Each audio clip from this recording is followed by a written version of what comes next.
You are now tuned into the 2-Minute Warning, a live stream community conversation pertaining to social and political issues and how we can collectively resolve them. Powered by the Westside Gazette.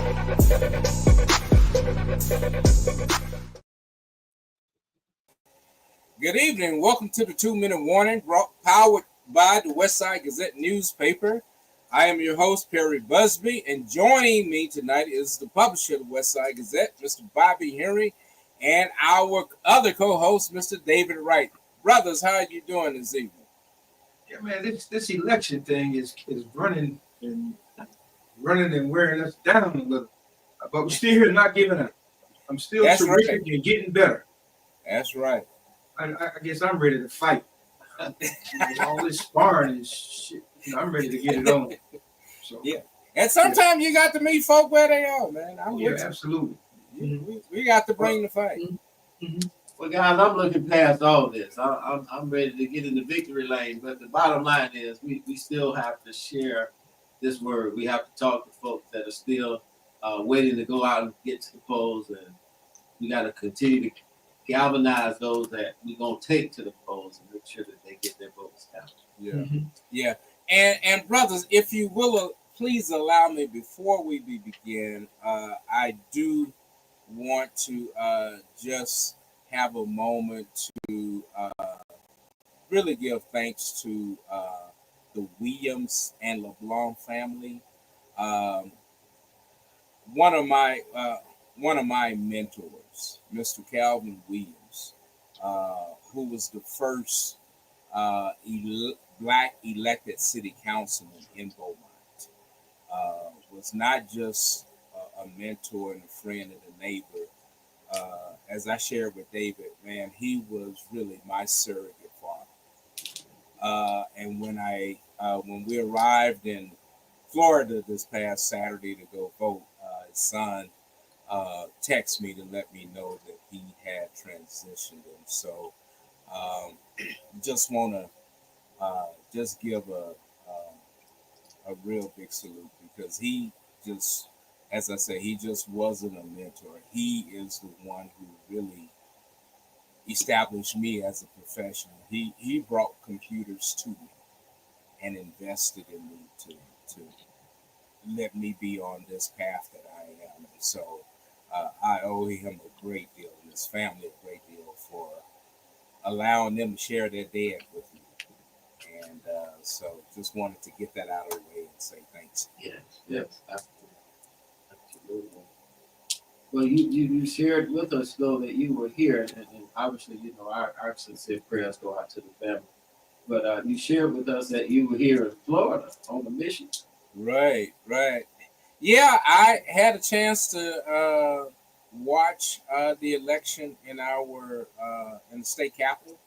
I am a registered voter in Leon County, and so we had to fly into Jacksonville and make that trek into Tallahassee. And man, I do want to say, man, I didn't get a chance to see it on our way in because we came in at night. But when we left Sunday, to see the damage of the landscape between Tallahassee and Jacksonville, and the guys were just beginning to work in some places. But man, if you've ever driven that route on I-10, you knew that was beautiful scenery going through on your way to 75 and 95. Man, it is total destruction. And so there's much work that needs to be done. What Hurricane Helene did to that area was ravaging. It's certainly not nice to fool with Mother Nature. Not at all, man. On the flip side of that, don't let Mother Nature fool with you. That's that whole Swanee Valley area. Yeah, that whole Swanee Valley. Yeah, man. It was down by the Swanee River. It means a whole different thing. Yeah. So, that's it. Yeah. Oh yeah. Yeah, but I do want to say, the elections. We saw real big turnout. Had a chance to talk with Joe Bullitt while I was down there. He was on location, and so the turnout has been very good, and hope that it continues to get better. And so I hope that it will continue. I've been checking it in Houston as well as in Beaumont. Every place that I've lived, I'm trying to keep up with it, as well as Broward, to see just what these turnouts are looking like. Well, Perry, we got a star-studded show tonight, and before we get started rolling in all our guests, it's been a big sports week. So without any further ado, we want to bring on our sports analyst real quick, brother Coach Sylvester Newly Robinson, to give us his sports edition. How you doing, Coach? I'm doing fine, and I don't want to waste your time, so I get right into it. My focus has been on the Dodgers and the Yankees and the World Series. I predicted that those two would be in the World Series, and I didn't know the Dodgers would win so handily. But as you know, they did defeat the New York Yankees in New York 4-1. Now, that is the 12th time that they played. And right now the series is 8-4 in favor of the Yankees. But, started back in 1941, and the Yankees won the first 5 contests, World Series between the Dodgers and the Yankees. And that's important to me, because as an 8-year-old, I remember in 1955 when the Dodgers finally broke through and defeated the Yankees. It was a great catch by Sandy Amorose, who raced from left field to left field to the stands and made the catch, and then threw the ball to first base, doubling Gil McDougall. And the other thing that's significant about that is that the Dodgers had black players. It was Jackie Robinson and Don Newcomb and Junior Gillum and Roy Campanella. And the Yankees did not have. They had Mickey Mantle and Billy Martin and other people like that. And so it was important in the black community that the Dodgers prevailed. But the Yankees went on to win 2 more World Series. The 56th World Series was really significant, because if you recall that iconic photo where Jackie Robinson is sliding under Yogi Berra's tag, still very important. I thought he was actually out, but even the white folks said he was safe. And then the other thing that happened was that we had a perfect game. Y'all know what a perfect game is, right? Mm-hmm. That means that 27 pitchers, a pitcher faced 27 batters and not one reached first base. A perfect game. That happened in the World Series. And it was a mediocre pitcher named Don Larson who did that. So that was an incredible feat. After that, the Dodgers moved to L.A. in 63, where Sandy Koufax and Don Drysdale took over. And so the series right now is 12-8. There's a lot of history and significance in that rivalry between the Yankees and the Dodgers. I want to touch basically on Tua quickly. The one thing in that ball game, when he had the opportunity to run, not because he was just trying to force the run, but he ran because it was open, and he slid feet first instead of using his head, which didn't make any sense to me in the last game. I thought that was really progress, and I pray that he is going to be healthy the rest of the year, and that the Dolphins can have some modicum of success. They are just not that good. I wrote that in the paper this week. They're just not good enough. When you let a mediocre team like the Cardinals, who are up and coming, but they're not there yet, beat you at home, that's not saying very much about the kind of team you have. We are deficiently. And one last thing, the Miami Hurricanes are undefeated, but they don't have a great defense. They got a great quarterback, a one-year quarterback who transferred in based on everything that's happened in college football today. And I think they can probably get in the college playoffs, but you have to play good defense to win championships. That's all I have for y'all tonight. I know you got something more important. Hey, Coach, I do have one for you, though. Coach, okay. I got one for you. I thought you'd talk on it, and that was Nick Bosa. Nick Bosa? Yeah. San Francisco, I missed that. Tell me what happened, Perry. Okay, Nick Bosa, at the end of the game this past Sunday night with the Cowboys, the NBC announcer was interviewing Brock Purdy George Kittle and their running back. Right. Yeah, and Nick Bosa ran behind them with a cap on that said "Make America Great." You couldn't see it because it was a white cap with gold letters. But as soon as they turned around, he ran away.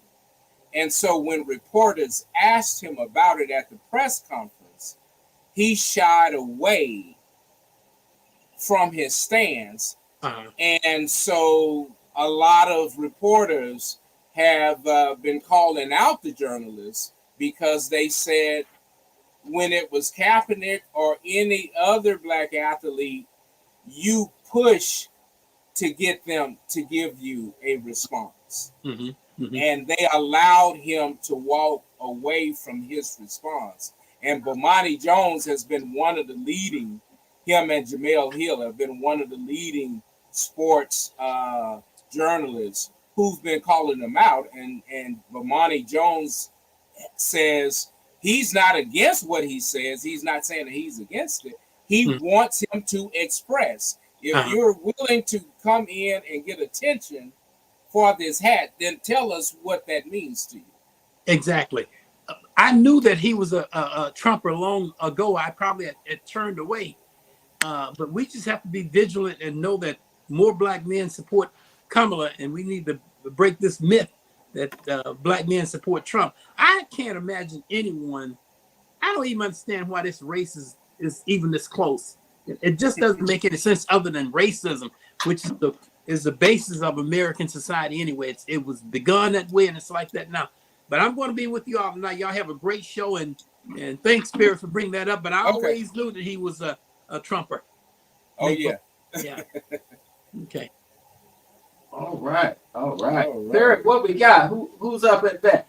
Oh, man, I am so happy to have these returning guests. They were with us, I guess, maybe a month or so. One of the things in this election cycle I've really enjoyed is reaching out to hear some new voices.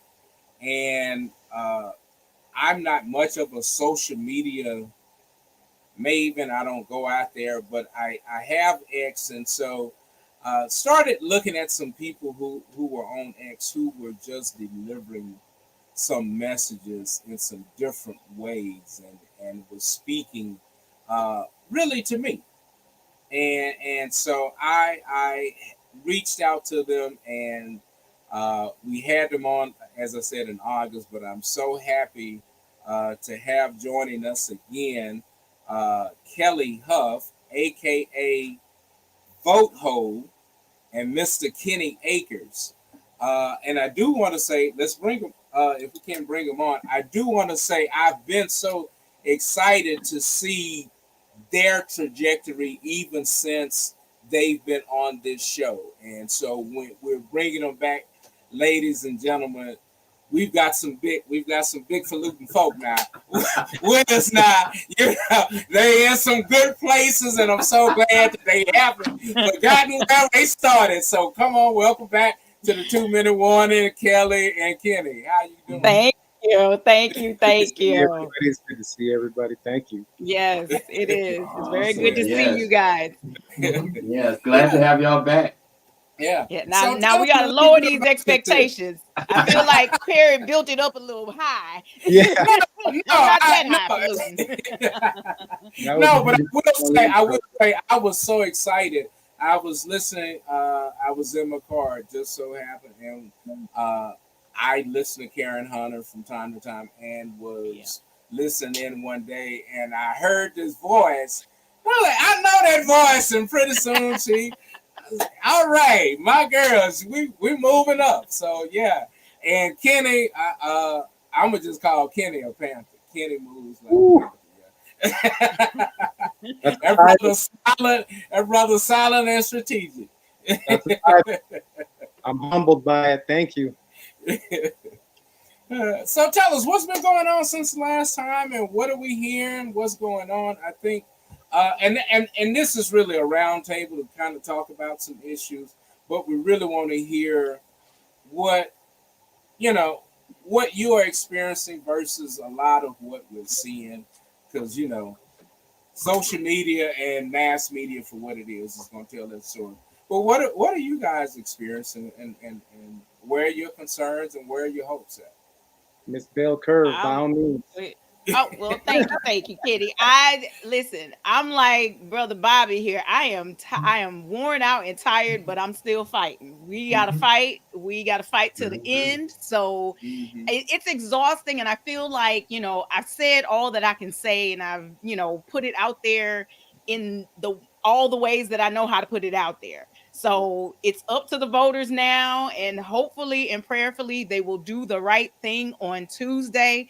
I'm actually in Louisiana right now, and the voter numbers are a little dismal. I'm not happy about our early turnout, but hopefully they make up for it on Tuesday. So, and I'll be out there volunteering and everything. So we're going to get these people to the polls by hook or by crook. We're going to drag you by your hair, but we're going to get these No, don't drag them by the hair. Some of them might come off. You want to make sure they're in there. You're right. You might lose one or two. You might lose one or two of them. Don't do that. You're right. I'm Kellee, the same way as Miss Bell Curve here. I mean, for me, my podium took place about 5 years ago. So a lot of the education, a lot of history, a lot of things that has been rooted within Black history within the United States. I've taken a lot of avenues with helping people understand, between a lot of the bigotry that's going on out there in society versus the normal individuals that are not bigoted versus Black individuals, and so on and so on and so on. And I even speak about the ones that happen to fall off too. So, they're catching the heat too right now. So, with that being said, I feel like with this presidential election, we're watching a lot of this come to light as we speak. A lot of the history, a lot of the, just within 60 years ago with the civil rights movement, a lot of the things that are happening during then, we're seeing a lot of that to light right now. So, I'm with Bell Curve here. I'm doing a lot of praying. I've got a lot of late nights. I'm putting a lot of material together to make sure that people are reminded that what is going on in the past, we are seeing it exactly what it is today. Right. And so, it's two different presidential campaigns we have right now. And, to me, it's night and day, literally. We have one that's a party of, pushing too much bigotry, and we have one that's pushing hope, and that clear distinction is cut and dry for me right now. So Yeah. Allow me to jump in here for a moment.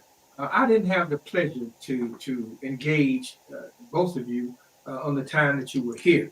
However, I have done a little research, and Mr. Ayers from Utah with a very diverse background. So when you speak about the difference of what's taking place, I can understand and appreciate that coming from your perspective, because it's one that is definitely influenced from a whole lot of different cultures. I want to say that.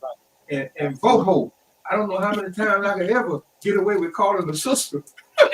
well, it's not calling me that. That's my edict to everyone. Just like when Barack Obama said, "Don't boo, vote." Yeah. And because I'm from Louisiana, and we call everything ho. Okay, so well, I'm glad you. That's when, I'm certainly glad you straightened that out, because I was torn between. Wait a minute, this is a Black queen. Now I got to do what? Well, I appreciate it. But really, both of you, I am thrilled about the energy, about the sincerity, and the fact that y'all ain't scared.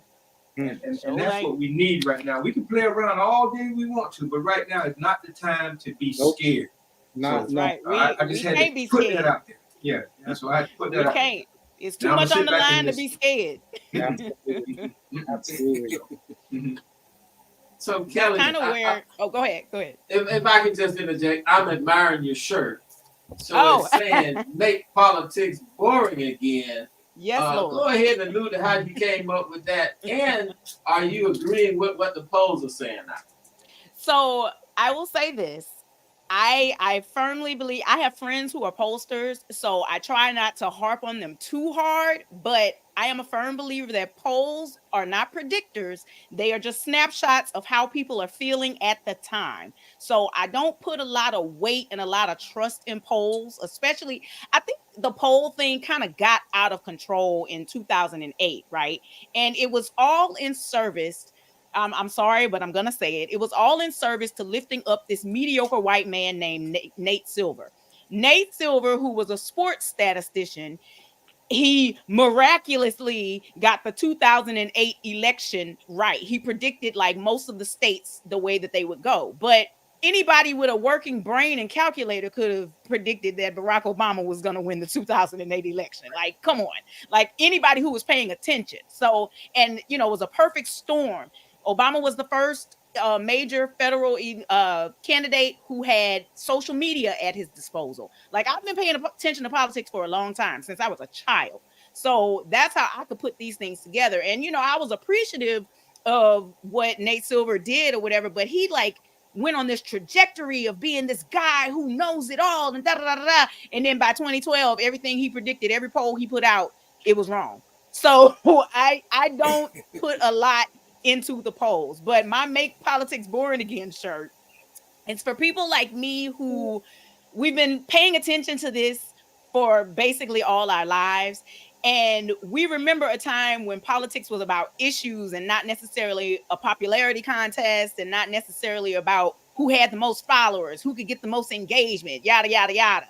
So as much as I want everyone to be involved and take part in our democracy, I also recognize that we need to dial back some of this, the hatred and the bigotry and the division and all the things that make it so anxiety ridden right now. Because a lot of people are participating more out of fear or more out of hatred and bigotry than actually participating because they want to shape our government. And that's my whole thing. That's why I always say, don't boo, vote, ho, because at the end of the day, these are job positions. We are hiring people to make the laws to run our lives for.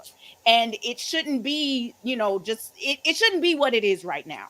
And so that's how I came to, I've been yelling at people to vote since the MySpace days.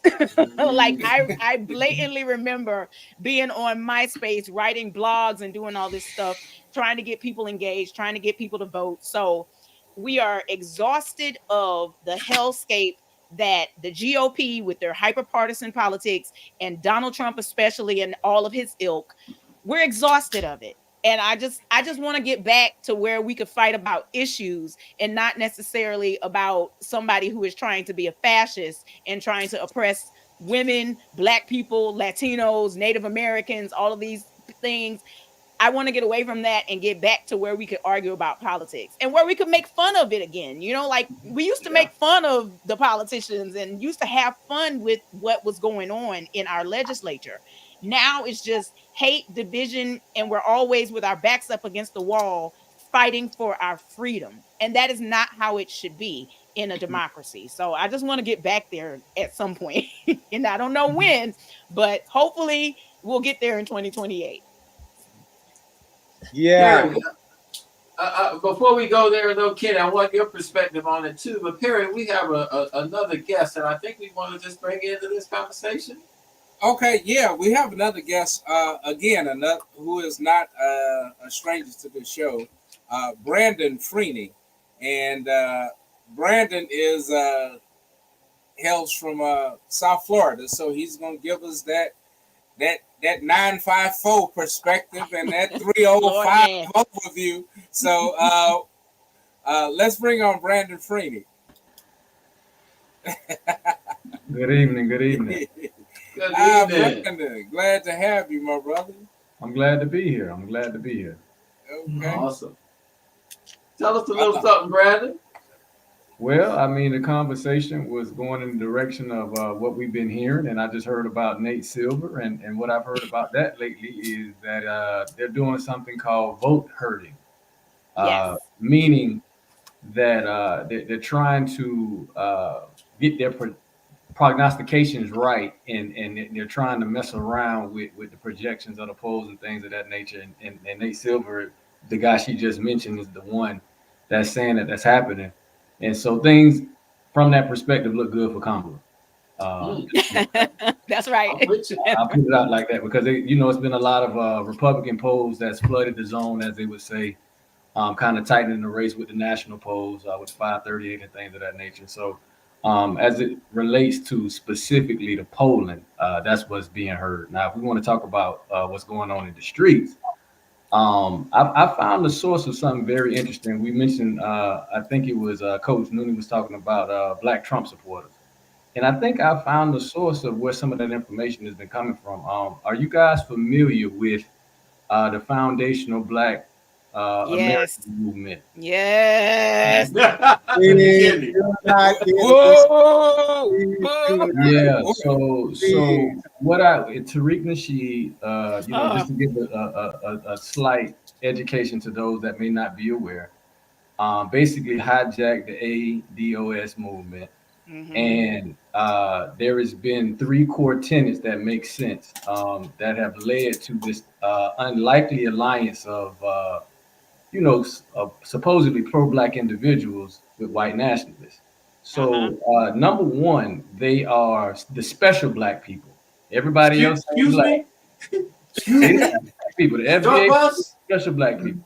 Don't hold back on them. Don't hold back. Right. Okay. All right. Get So number 2, they hate Pan-Africans. So anybody that believes in the diaspora, i.e. xenophobic. Opposed. And then number 3, which makes this the political alignment, is they're very anti-immigration. Yep. Xenophobic. And so that's what brings in line the idea of what Trump has been pushing. And so some of our Black individuals and folks that may be disillusioned have now heard that anti-immigrant rhetoric. They probably heard Tariq Nasheed or somebody in the conscious community talking about reparations or something like that, thinking it's pro-Black. And they have now brought these things together. And some people, unbeknownst to them, now think Trump is something that they should be supporting.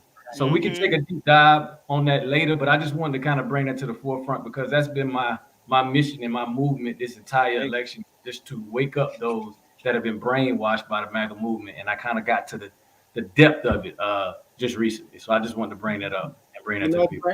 Brandon, you hit right on the same thing that I've been, researching and investigating all this time too as well. And I speak a lot about it. And those parallels I have lined up, and the only one answer I go to again is that pinnacle or that hierarchy that's been displaced here in the United States as far as that white hierarchy. All they've done is have aligned themselves uniquely right at it, and you use the specific word for it, which was special.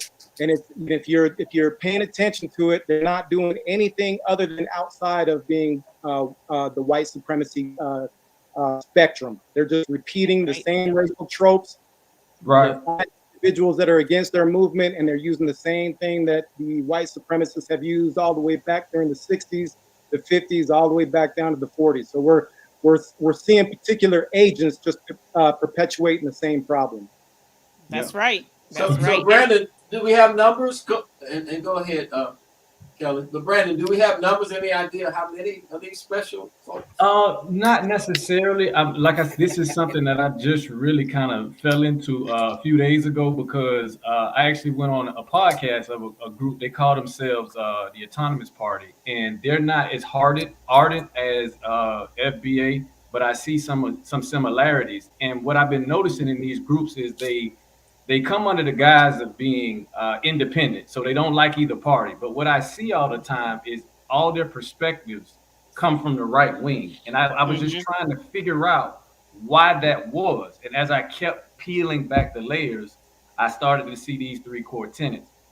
And so as I do more investigation, I can get into, the percentages that may be, going into votes and things of that nature. But this is something I literally just discovered a few days ago. And I've heard of these groups before, but I thought they were acting in good faith. And I thought they were groups that were for the people. But then, because my mission has been to, get the people that have been brainwashed by MAGA back home, I've been doing some investigating. And like I said, I've been finding, some interesting things. So once I get that information, I'll definitely bring it back. You know, What I sorry, was gonna Kelly, go ahead. say, I I was gonna will say, say to go ahead. oh, go ahead, Kenny, go ahead, Well, I go was ahead. just going to jump in there because I know the question was about a number. With my experience in the last years of dealing with these individuals, it's a minority of a minority, but they are extremely loud. Yes. So Yes. that's something to grasp onto. So they're very loud, they're very vocal, and they're influential, and they're catching momentum, and they're getting pedestaled in particular places too. So these are things that we need to be wary about, and we need to understand too, because that's another end of the candle that's burning against us with the candle that was burning in front of us in the first place. That's So we have right. to And it's be not very, going away. It's no, not, it's and not. it's not going You're away. right. It's not going away. So we need to be very, very, very aware of that. Well, Yeah. they'll The probably only start thing, getting funding. yeah. Oh, yeah. So that's one of the No, things they're I was funded going to quite piggyback. well, David. Russian Yeah, funded. they are funded. The one thing I was going to piggyback on what Brandon said about the vote harvesting that they're doing with on the right with Nate Silver with all of his ridiculous predictions. The other thing they're doing is this thing called poly market. I don't know if y'all are aware of what poly Very market well. is, but it's Yeah. basically like a FanDuel for fascism. They're Yep. betting on our election, and they're pouring money into this betting site called Polymarket. And the more they say that Trump's chances are better, the more people pour money into betting on Trump to win the election. And so they are fooling these people and encouraging these people that, yeah, Trump is going to win, and so will you. You're going to make money off of it if he wins, all to stoke all this rampage. When he actually loses, then they're all going to lose their minds because now, one, they've lost money, but two, they've had people like Nate Silver and Peter Thiel and all these people flooding the zone with all these positive numbers for Trump, which are literal lies. It's literal conjecture. They're just pulling out of their behinds. And now they have people putting money towards it. So Peter Thiel is one of the people who's behind funding anything and everything that is against the left. And I do not doubt that Peter Thiel and Russia have also given money to these FBA B1 ADOS people. And Oh, yeah. I hate the ADOS Absolutely. people because they actually had a good like standing and like a legislative basis, but they've fallen into the nonsense too. So it's just like it's bad out there for us, especially as Black people, because our people don't know who to trust in some of these spaces in the first place. Right. So they have an advantage. They have a built-in advantage because they look like us. And then Tariq Nasheed, he is just a con man. I've known that since his Hidden Color days. He's a con man. And all he does is try to make money off of the backs of Black people. The same thing with Dr. Umar. I do not like he's a con man as well, because where's the school? Where's the school, Jamumar? I call him Jamumar because his real name is Jermaine. We had talked about Dr. Umar last time around too, and like I had said earlier, it's very specific for the listeners to hear these individuals when they speak. If you have at least maybe 30, 35, or maybe 40 years up underneath your belt, you're going to hear these parallels in these gentlemen that are speaking immediately. Within one paragraph of them speaking, you're going to hear these parallels. It's just a matter of us knowing our own history, us knowing our own experiences, and those basic things, those basic understanding within society amongst us. You're going to hear these individuals and be able to pick them apart, just like the same way that we do that they're not looking like us. We're going to be able to pick them out real quick. Can we put some names in the chat just so people can, just to make us aware, those who may not be, just put some names of those individuals in the chat, and as they come to your mind, who we should be aware of, perhaps. I want to actually piggyback off bell curve with what she said as well, in terms of because there is a confluence of different things that are going to be used against us when this victory happens on Tuesday. And she just mentioned two of them, which is these false betting markets, these polls that are looking good for Trump. And then he just said something about voter registration in I think Pennsylvania. So he's already starting the election being stolen. He's stoking that distrust already. So what's going to end up happening is they're going to use these things as the evidence. That's why they're trying to essentially put this information out. So we need to be clearly aware that these are just ploys to do the big lie number two. That is all this is. and they're setting the stage once again. And I'm glad this time we are ready. We understand what's happening, and I hope Kamala and her team has a army of lawyers prepared for all the lawsuits coming and things of that nature, because it's going to happen. They've already started the lawsuits by the GOP, and a lot of these things have been stirring up already. They've been already trying to investigate voter stealing and everything that's been going on, you know. So I think we're all ready. We're all on board. We're all firing off on all 8 cylinders. I think we're ready. So I mean, I hope we are. What's that? I hope so. Yeah. I say I hope we are.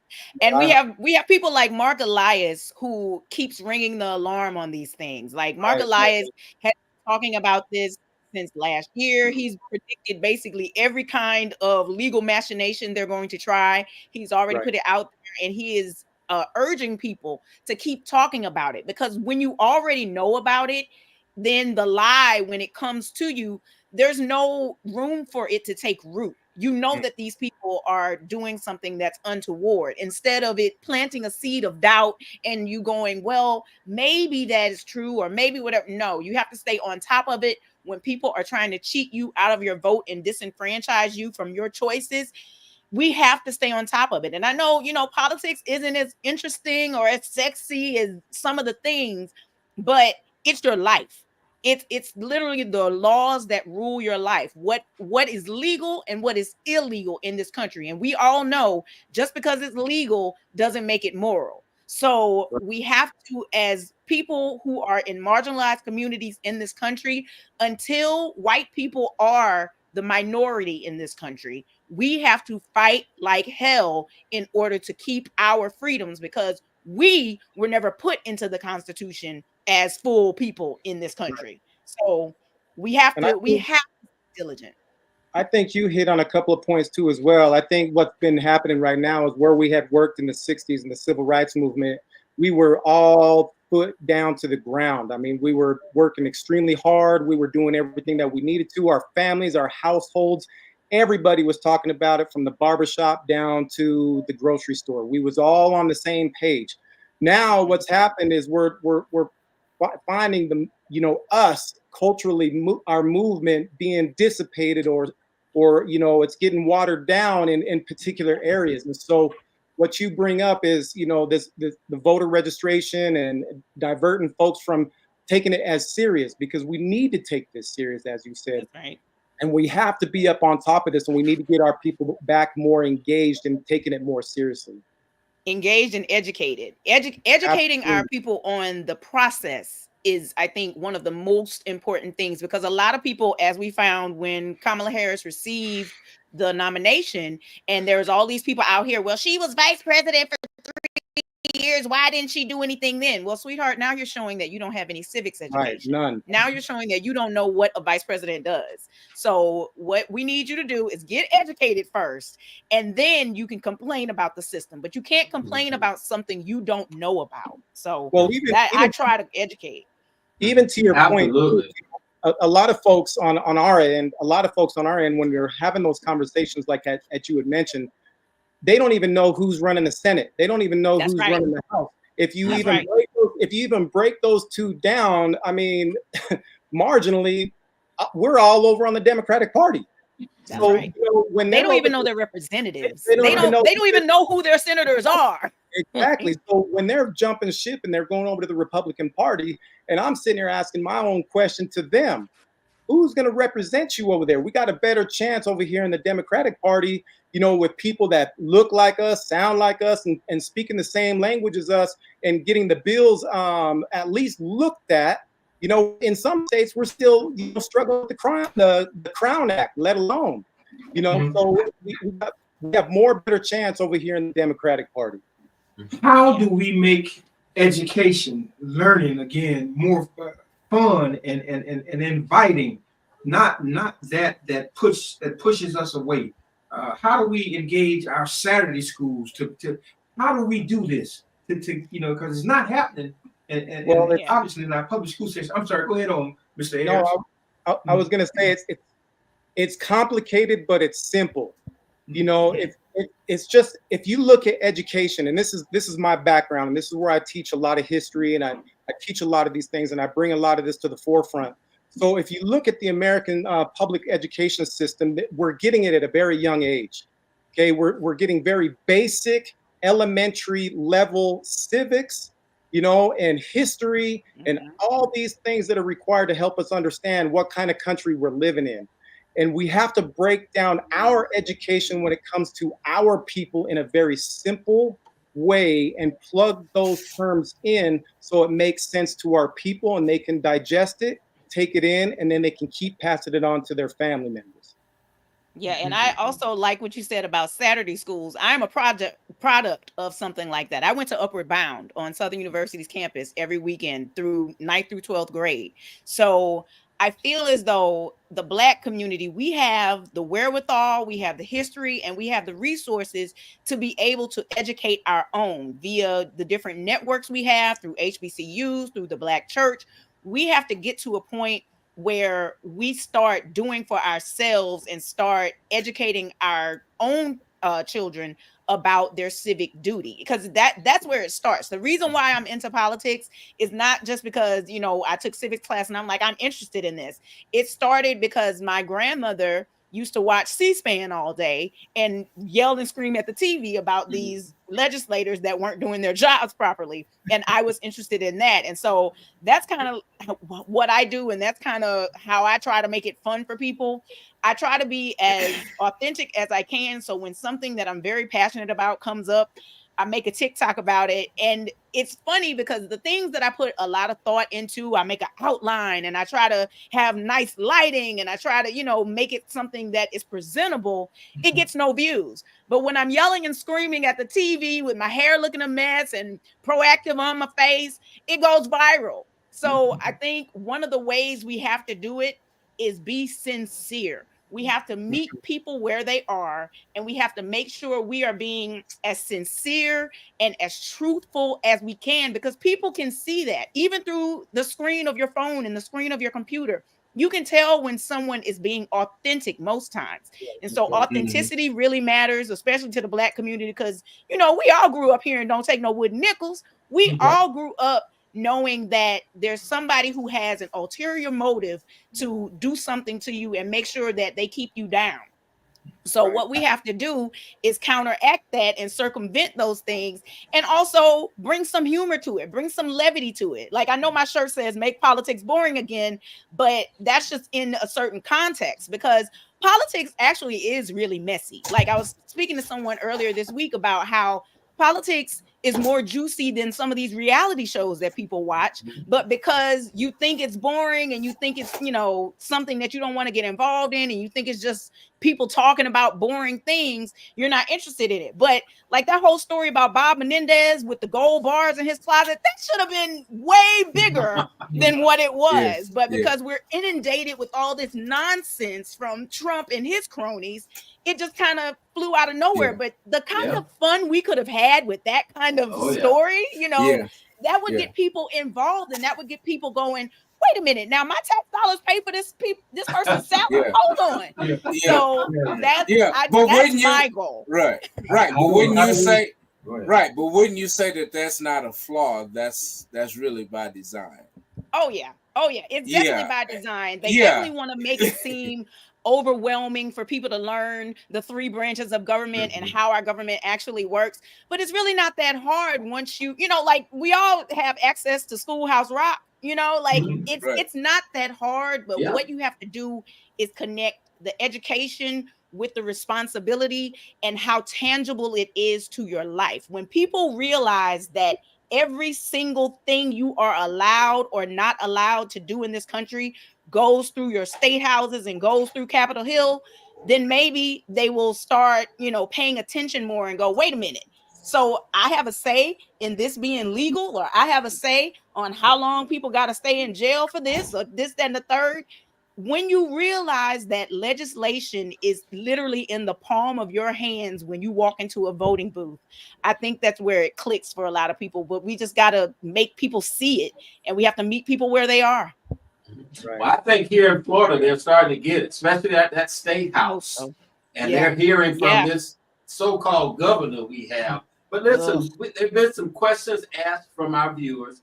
So one of the questions is names. They were like, please name some of these people. So I know y'all put them in the chat. We prepared them, and we're going to go ahead and start putting some names out there for the viewers to look at, copy this down, write it down, go back and Google, investigate these people, do your research, and find out just how jacked up. Yeah. These are not good people.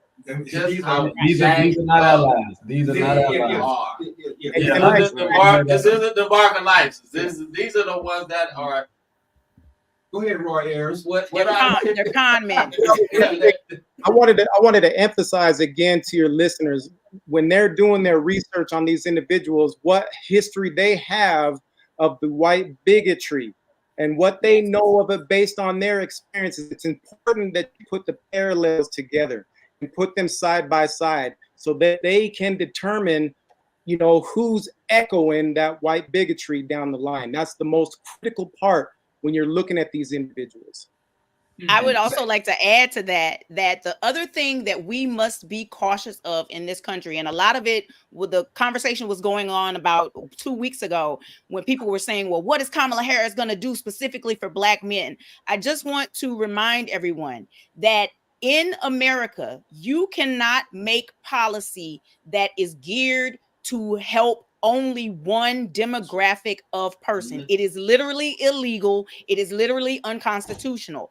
And a lot of people bring up, well, they made an Asian hate bill. No, what they made was an addendum to they put something in there with the COVID-19 bill. It's not stop Asian hate or anything like that and protections against Asians. They marketed it as a stop Asian hate bill, but that is not what the bill is. It was about what was going on during COVID and basically strengthening our civil rights bills and our hate crime bills. That's what I mean. Our hate crime bills. It was about strengthening that.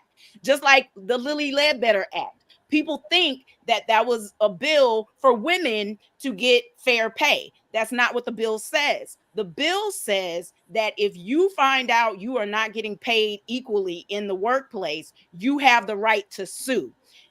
Before the Lilly Ledbetter Act, we did not have anything on the books that said that that was something you could pursue without your company then firing you or something like that. So none of our legislation actually states it is for a specific demographic because that is unconstitutional. What our laws say is that they give you the right to sue people according to this legislation in order to make sure you are being treated fairly and equitably in this country. That's what our laws say. So people really have to understand that as well when they say, well, Kamala isn't putting forth.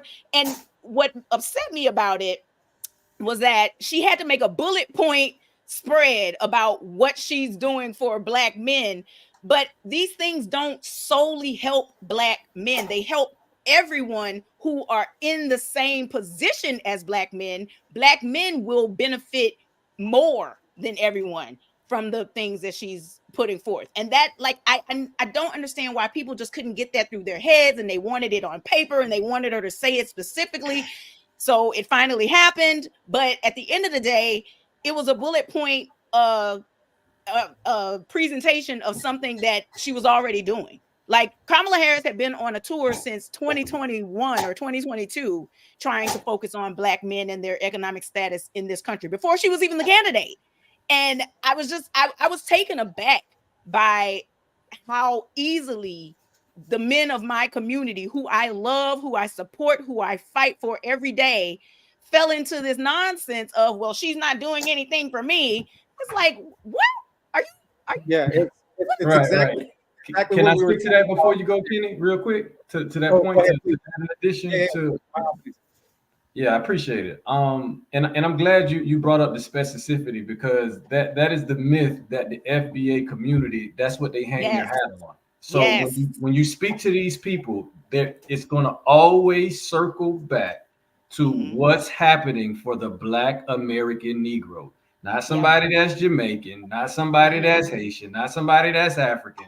It's always going to circle back to that. So that is a very key and critical point. And to your other point, Belker, the fact about things being specific to one community, we have an example of that happening right now. So I'm not sure if you guys are familiar with what happened in Evanston, Illinois, about 3 years ago when they passed some form of restorative justice and reparations in the city of Evanston. Yeah, So yeah. they were using cannabis sales and I think the real estate transfer tax to fund a $10 million program to give to the Black community. Now, what happened a few years later? Ding, ding, ding, ding, ding. A conservative group came in and filed a lawsuit saying that this is unconstitutional. So the very idea of the thing that they're pushing is unproductive because it's not going to happen. And now they have our community caught up in this idea of, well, what you gonna do specifically for Black folks? And you hear a lot of each Black other. Folks, right? And now we're parroting this idea, and we're on defense when they ask us these questions. But it's a myth. We can't do it. It's unconstitutional. And so I'm just very glad you brought up that point because that's what you're gonna deal with when you deal with these groups of individuals. That's right. And Kellee, before you jump right in there, that other candidate, he's going to make those kind of promises. I mean, he's looking out for himself and his rich donors. So we really have to be careful with us getting caught up and falling down that rabbit hole. Go ahead, Kenny. Well, I mean, to what you're saying here too, and thank you for bringing that information up too as well. And I think I put in here some short stats in regards to 13% of the Black vote is even considered that of candidate as we speak, and that's drastically came down since this we're narrowing down within the last 30 days. I don't even think it's at 13%. I think it's about 7% now because it's just looking really bad as we speak. Because a lot more of us are getting educated, but with that being said, the misinformation and the truth to what is going on into that other candidacy, right? We are getting a lot of lies, a lot of misinformation, and a lot of fake truth when it comes to what they're going to do for the Black community. And that's why you have a lot of these individuals piping up so loud. Now, on Harris's side, a lot of this is written in stone. She's out the Black initiative. She's put out a lot of things in regards to what could take step forward in the future with us being encompassed into certain bill legislation being made in the future. And that right there in the last probably 8 years has been a lot of conversation, even on the table on a national level. So, I mean, we really have to consider this. Is it a hoax? I mean, I don't really think that it's a hoax on Harris's side at this point because a lot of her history is truth telling to it. She's done a lot within the community. She's been exposed to the community. She's a lot of, family members and friends. And I'm sure when it comes down to the bottom line, when it comes to anything that has to deal with our community, she's going to be considering that up front versus an individual that is not familiar and has his particular history with the bigotry that he does. That's right. That's right. All right, Perry. I know you. I'm waiting on it because we're getting ready, almost close to the top of the hour. I've just been enjoying this conversation because, like I say, we have to. What I've tried to do was expand my listening ear because one of the things that I found out, my son and I have, maybe hundreds of mutual friends in common. But if you look at our timelines and what's being exposed, it is totally different. Yes. And, and so I try to, one of the things I've been saying to, just a basic thing, we get excited in this information age when we can mention something to a friend or just see something in one space and then all of a sudden it appears back into our consciousness and we get a kick out of that they listening to us or whatever. But we fail to realize that the same thing that they can bring to us is also the same thing that can be taken away. And I'm so glad to have you all because you represent a part of our community that I'm sad to say, and I think that what this election has exposed, even with FBA and ADOS, is folk from my generation. There really wasn't much room to kind of get that, that kind of communication in, because you had so much deep connection between uncles and whatever, and somehow that was laid down. But we have been removed, and part of that is due to our growth as a community of people. But we're seeing that growth has come at a cost. Yeah. And it's a cost to our own community, and the fact that we're not able sometime to have these conversations, because some of the young bloods gonna say, man, I ain't trying to listen to that preacher. Hell, he buy weed from me, Right. on the slide. I mean, I'm just saying, this is what some of the young bloods say. Right. Or what they're experiencing. And so they also see the deception in our community, and this is what we have to overcome. I mean, in terms of what this newest round of deception is, and this latest one, it's based on just foolishness. Yeah, the internet is a gift and a curse in that way. Some of us who've seen this to become wiser to the new things of the times, and so I appreciate you for bringing this to our consciousness. Well, I have a question. I really want to interject, and Bell Curve, you can answer. You might be able to answer this one for me. So, with FBA and ADOS, should we be concerned? Could this be a groundswell like the Tea Party or some other things that have come out in the past? I'm glad you said Tea Party, because that's exactly what I compare them to all the time. The internet is a gift and a curse, right? Because it used to be that these small factions of people who had these weird ideas, or who had these misinterpretations of law, or who were just conspiracy theorists, they had to be siloed to their own little corners, because they couldn't find people in the general population to agree with them and to support these kinds of ideas. Now with the internet, they find each other rapidly. And then they start pouring it they flood the internet with it. And one thing I say all the time is that your algorithm is feeding you what you're already eating. So you don't know what's out there against what you're believing, because every time you click to interact with that information, all the algorithm does, the artificial intelligence, all it does is feed you the same thing over and over and over, because all it is a computer program. So that's how these people are getting hoodwinked and bamboozled electronically, because it's flooded onto their feeds, whether it be on IG, whether it be on Twitter, whether it be on TikTok, and they're seeing these people who are very charismatic and they know how to make you think they know what they're talking about. So they have the groundswell of that. But we have to continue to fight and push back against misinformation, and also fight being labeled as, people used to always call me a Democrat shill when I'm I got called that 2 days ago, Bell Curve. Don't. Yes. I was surprised. Stay out of the comments. I'm sure, and that's the thing. And they're like, you're getting paid by the Democrats. Baby, I wish. I do this for free. Nobody's paying me. I do this for free.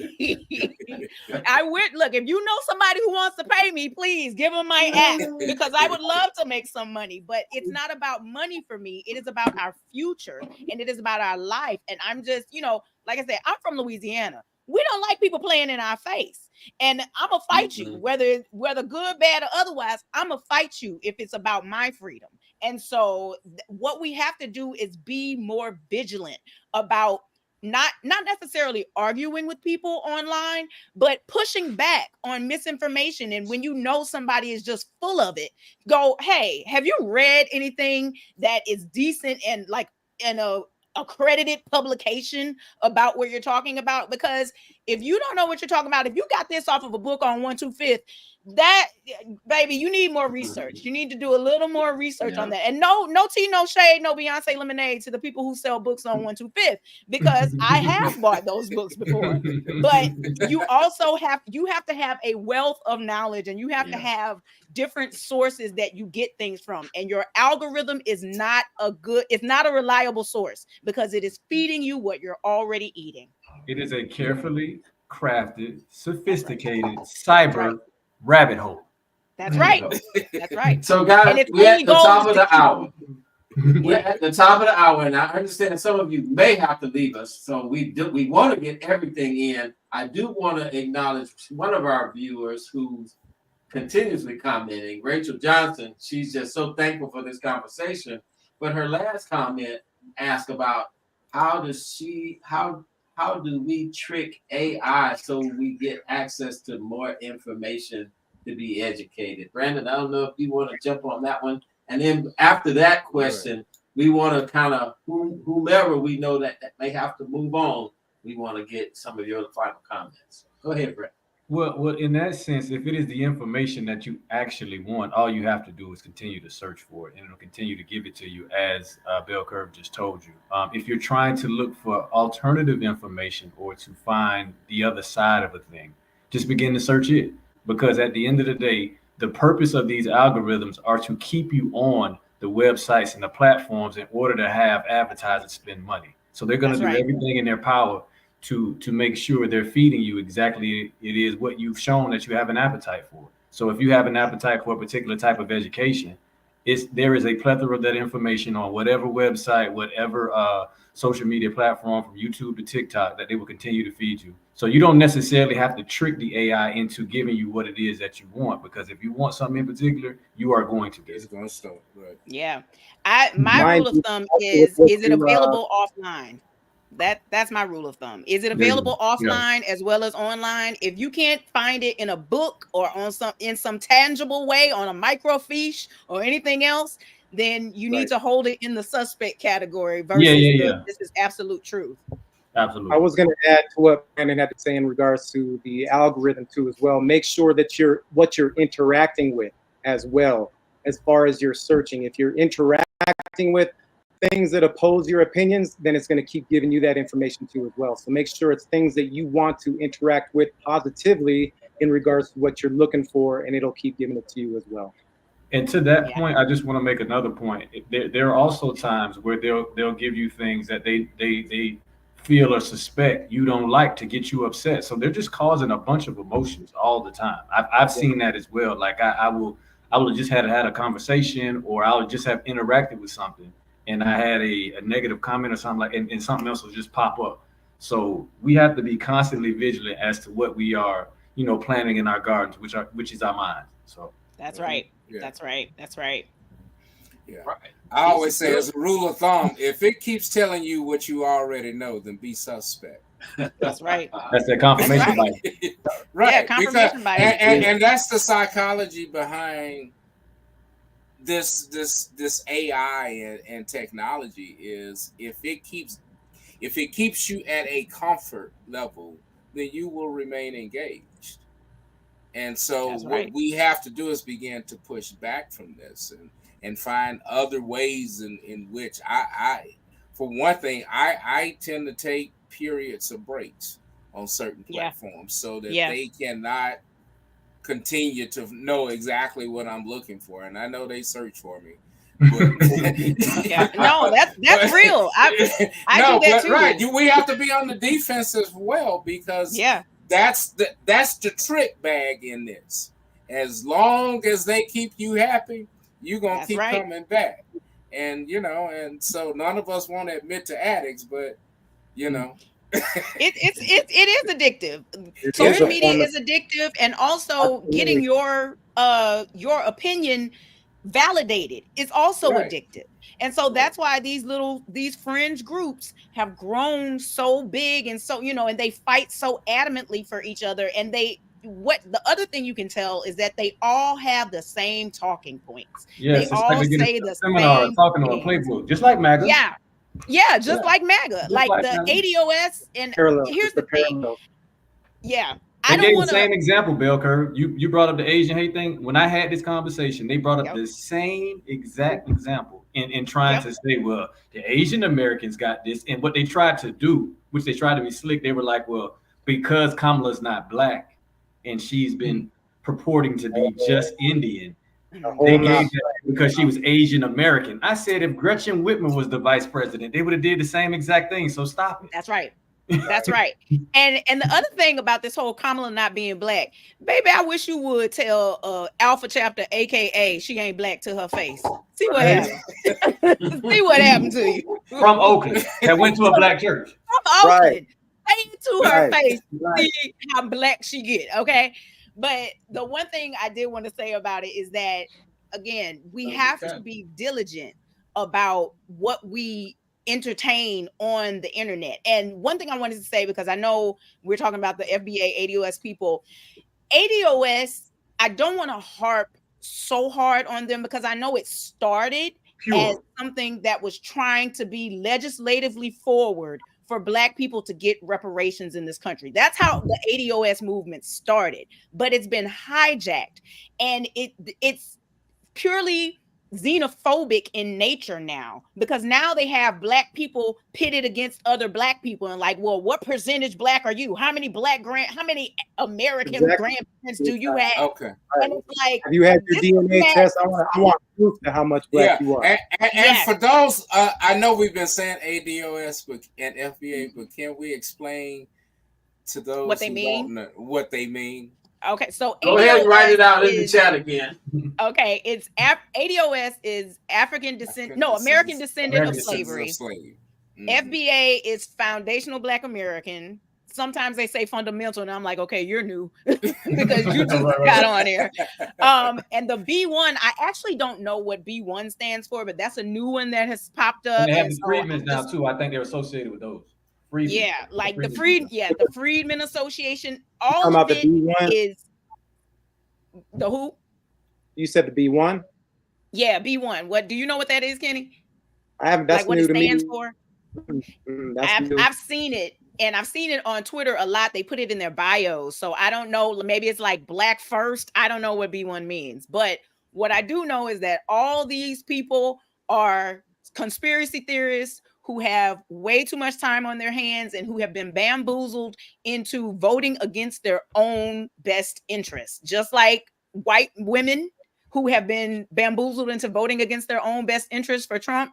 These FBA, ADOS, B1 people, they are being cajoled into voting against their own best interests in order to support people who are just trying to con them for money. The ADOS people, like I said, they had a conference not too long ago in New Orleans, and Cornel West was speaking at it. And I was just like, and this is how you know this is nonsense now, because anybody who has a elementary level handle on our legislature knows that Cornel West is not even on enough ballots in this country to, even if by some miracle he won every state that he's on the ballot, he still would never reach 270 to get the presidency. Number two, he has no support in Congress, and Congress can veto the president. If you know how our system works, you will be able to identify who is trying to con you for your money and for your support, but they also should know that they have no path to victory. So why would you vote for someone who is running knowing they can't win? What kind of, especially, and I'll say this again, I'm not a party person, so it's not about making people vote for Team Blue or Team Red or anything like that. But when we are facing someone like Donald Trump, when we are facing someone like JD Vance, when we are facing the Republican Party that we have been facing since at the very least 2010, that's hyperpartisan and only wants to subjugate us, why would you play these type of games? Why wouldn't you build a coalition like Kamala Harris is doing right now in order to push back the fascism? No, what you're doing is trying to split the vote and making us more susceptible to fascism. That shows that you're not on my side. You're just out for yourself. And with Cornel West, you owe Uncle Sam $500,000 in taxes, and you also owe about $50,000 in child support. So that's why you're running around here looking for donations. And you think we stupid and we don't know that. but that's what's going on. You have to, it's exhausting trying to keep up with everything that's going on. But when your life is on the line, who's going to do it? Who else is going to fight for you? So that's what I do. Bell Curve, do you really think people really understand, especially Black folk? Do you think we really understand that our life is on the line? I don't. I think as if their life is on the line. I don't think that they take it as seriously as it is. They don't understand how quickly fascism can take hold of a country and how our laws can change literally overnight. They should know, because look at what happened with the Supreme Court in Roe versus Wade. But and like the way I try to explain it to people is that Brown versus Board of Education is what overturned Plessy versus Ferguson. I'm from Louisiana, so we learned about Plessy versus Ferguson in the 8th grade. Plessy versus Ferguson is the law that codified Jim Crow in this country. Plessy versus Ferguson is what made separate but equal the legal right of this land. And the only way we got out of that was Brown versus Board of Education. But look at how long Jim Crow laws were codified into our country. So everybody who's hollering and screaming about, well, Roe versus Wade Obama should have codified Roe versus Wade. What y'all don't understand about codification is that it can be overturned by another court ruling. And that's what they did. And this Supreme Court, this particular Supreme Court is 6-3 on the side of the GOP. And we've already seen them do mental gymnastics in order to help the GOP and to help people like Donald Trump. So you don't think they will do that again? You don't think that they're going to take everything away from us? And that's where you you slide in crack. Project 2025, you slide that in there. And then next you got this huge issue that should be taken very seriously. We will literally turn into, and I don't know how many people have read the book or watched the series on Hulu, but it's out there if you don't want to read the book. But The Handmaid's Tale by Margaret Atwood, she literally said when she wrote that book, nothing that she wrote in that book is fiction. It was everything that happened to the women in that book was real life things that happened in Eastern European countries that had been taken over by fascism. So when you see this stuff and you think, well, that'll never happen in America, baby, you better think again. You better think again. The only thing that's stopping it from happening in America is Black people got the right to vote and to push back. And so if you're not participating, you're not helping us. Those of us who have been out here the whole time pushing, baby, we're getting tired and we would love some help. So please get involved, get educated on our system, and vote, ho. Like that's all I say. That's all I got to say about it at this point. Right. Well said. Right. But wouldn't you say that also leads that's not just African Americans, but I think that there are some even white people who believe that it really doesn't matter who's in the White House. They may have a preference, but they really believe that any change is really not going to impact their lives. They do. They feel like that. And I guess, when you have the complexion for protection, you can think like that. But it all goes into that American exceptionalism. You sort of think that you are above that point. Yeah. So, guys, we're at past the top of the hour, and we know this was going to be an engaging conversation. Our viewers are just chiming in. They're loving it. They're sharing their pieces. Hopefully we'll get a chance to get to some of those questions, and we may have to do a part 2 post-election. But let's go ahead and go around and give your final words, your final thoughts. Now, we want to keep it within a minute. You think we? No, 30 seconds. 30 seconds. Because these vote holes they can talk. I said they, Bell Curve. I said they. I heard you. All right. So, we're inclusive. We're inclusive here. So everybody involved. Are we going to exclude Perry and just let the guests close? Go ahead, Bell Curve. You got the stage. What I will say is this. I will say that we as Americans, it is our literal birthright to form our own government. It is our literal birthright to hire and fire the people who make the laws that run our lives. And so if you are not paying attention and if you are not participating, then you are not being a responsible American. And therefore, you are not entitled to the freedoms and everything else that comes with being an American. So in this whole Make America Great Again thing that the GOP has hijacked, if you really want to see America be great, the only way America can be great is if America listens to its people. And we all have to have our voices heard. And the only way to do that is to walk your butt into a voting booth, push the button or fill out the circle for what you desire in this country. And numbers matter. It's a zero-sum game. If you don't vote for your team, you are absolutely helping the other team win. So vote for your best interest. It doesn't, you're not marrying these people, you are hiring them for a job. You don't have to like it, but we need responsible, capable people that are competent in running our country. And nobody in the GOP fits that bill. So when you take your butt to the voting booth next Tuesday, make sure you vote blue down the ballot to get these incompetent white men running important things they should not be in charge of out of here. And that's it. All right, Brother Kenny. Yes, sir. I'm going to keep mine really simple. We've said it time and time again throughout this conversation that a lot of our representatives within the Senate and the House look like us. They're advocating for us now. And that alignment right now, politically, that climate is about to come full circle.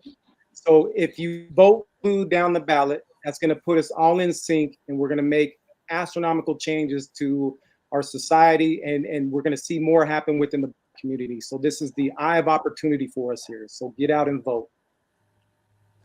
Okay, Brother Brandon.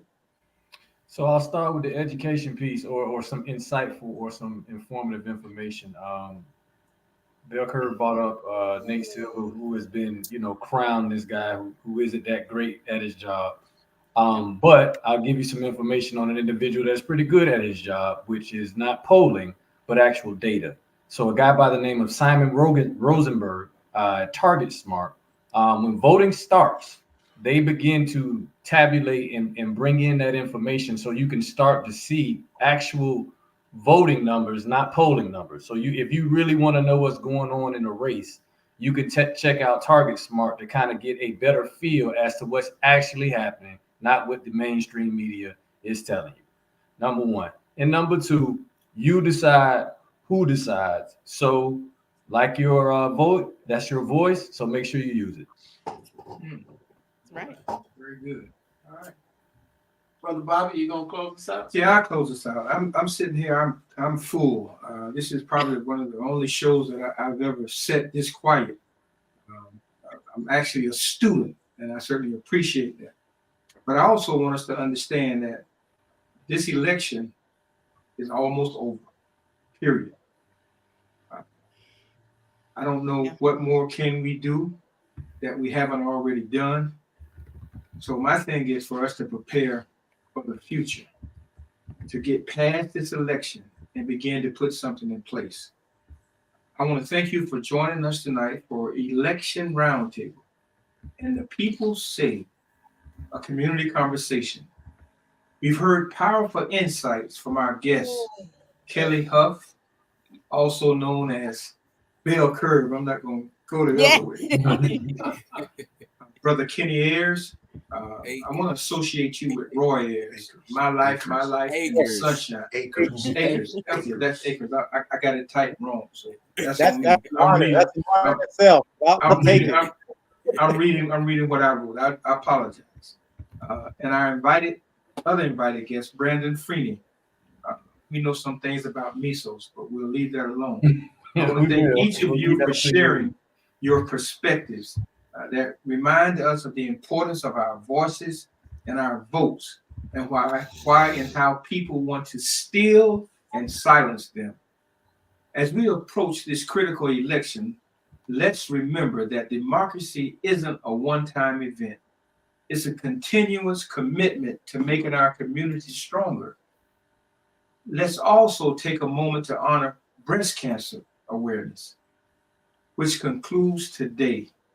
This month has reminded us of the ongoing fight to support survivors, raise awareness, and advance research for a cure. Just as we're dedicated to creating a change at the polls, we're equally committed to supporting the health and well-being of our communities. So let's take the inspiration and information from tonight and carry it into the polls, to our neighborhoods, and to the next generation. And the people say it's time to make our voices heard in every way that matters. Thank you for being a part of this conversation, and let's continue to make change together. This election will truly be a trick or a treat. Let's make it happen. God bless you all. God bless y'all. Thank you. All right.